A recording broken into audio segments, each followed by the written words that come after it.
हंसने से और छींक मारने से यूरिन बीच में निकल जाना।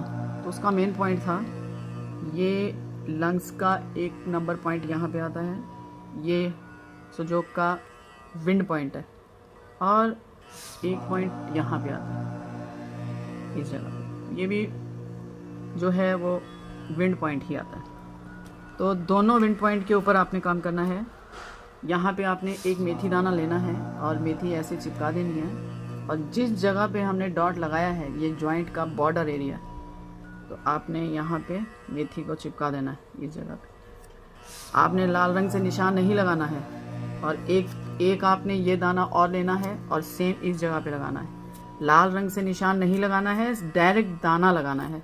तो लगातार लगाइए, दाना जब गीला हो जाए तो इसको निकाल दीजिए, फेंक दीजिए, और नया दाना लगाना है। डेली लगाइए, आपकी ये प्रॉब्लम सॉल्व हो जाएगी।